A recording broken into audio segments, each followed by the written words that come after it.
It's finally Friday. It's Friday, Friday. Thank God it's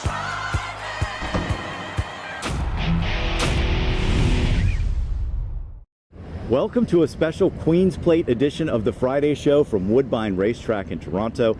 This week's Friday Show presented by the Match Series, which picks up again July 13th at Delaware Park.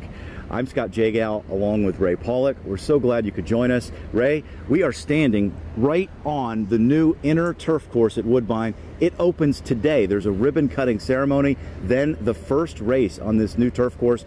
Months in the making. What a project it had to be, adding to what is already here at Woodbine with the famous, world famous E.P. Taylor turf course, which I did a video piece about a few years ago with some cool drone footage. Yeah, Woodbine is known for multiple surfaces. They have places on the backstretch for horses. They have sand tracks. There's just all kinds of places for the trainers to have options on what to do with their horses in the morning. The E.P. Taylor turf course is around the outside of the track. Inside of that is a Tapeta synthetic surface. And then inside of that is what used to be a harness track. They moved harness racing to Mohawk Raceway, and they decided to replace that with a second turf course. I asked Jim Lawson, the CEO of Woodbine, had you considered a dirt course in the infield so you could have all three surfaces? It'd be nice to have three different surfaces. I acknowledge that. At the same time, one of our goals really is to do the best for our customer, and what I mean by that is our horsemen, let them run on the grass more, attract horses up here. We think horses will come up here to run on the grass. They're not going to come up here to run on the dirt, and they're not necessarily going to come up here to run on the Tapeta, so they're going to come up here to run on the grass. If we can offer 5 or 6 races every day on the turf, which is our plan this summer, then we're going to get some horses up here. And then secondly, our customers are wagering customer, and as you know, they love wagering on turf races. They love the turf angle.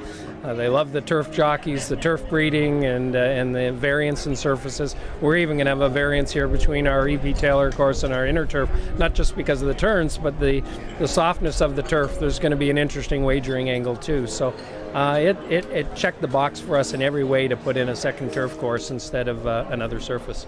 So for horsemen and the betting customer, it's really nice to have another option, and this gives them flexibility in terms of the weather. And the drainage issue is important because this turf course, according to Sean Galt, who runs the racing surfaces here, that's one of the key differences. I spent a few minutes with him walking along the turf course to learn about why this new one is so unique. We like the way the EP races run on EP. We wanted to design something using the same type of design, but improve on areas that we thought could be better. And certainly one was drainage. You know, have fewer races canceled because of rain. Wanted hopefully it to be a very safe course and something that was horse and rider friendly. So along with the technology that makes this course drain fast, there's also technology for safety on this turf course, and they've installed MawSafe safety rails. It's from a company in Australia. It's similar to what they have at Keeneland. There's a lot of give to it, so if a horse brushes up against the rail, it just leans left. And as well as the goosenecks, which give way if a horse happens to run into them.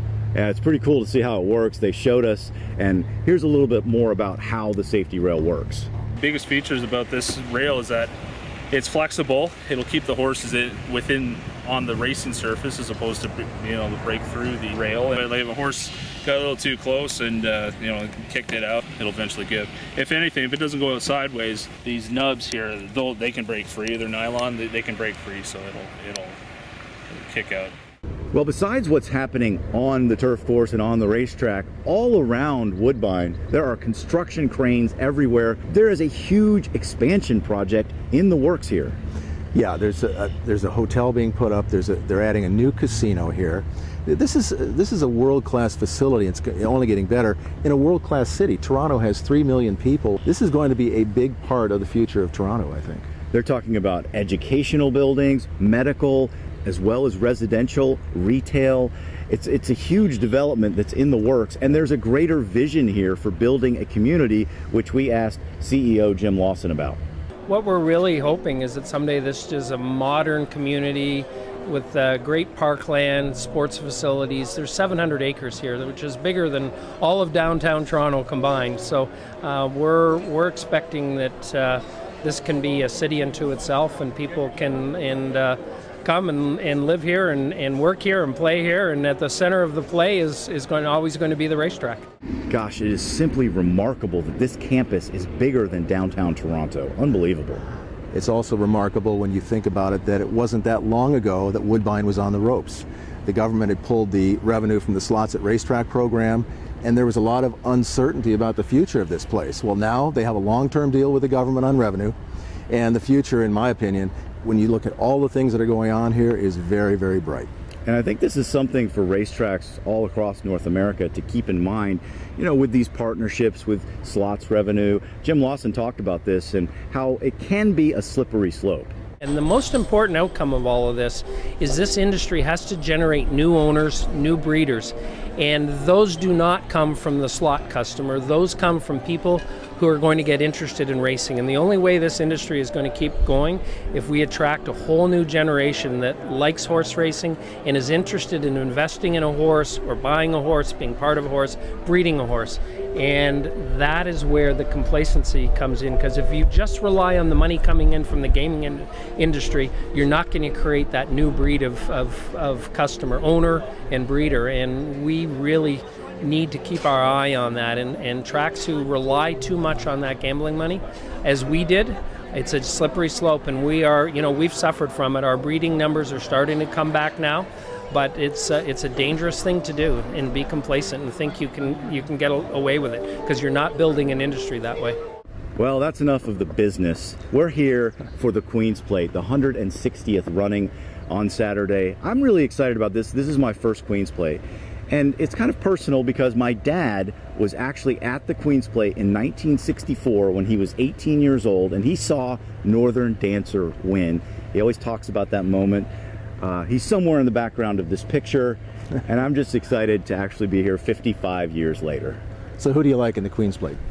Well, a filly won it last year, a filly won it the year before. I'm going to stick with a filly. There's one in this field.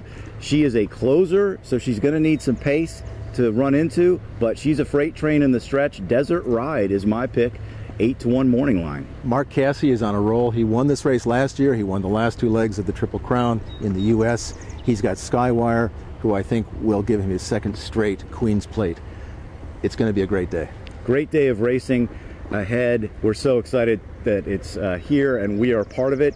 Thank you so much for joining us on the Friday show presented by the Match Series, which resumes July 13th at Delaware Park.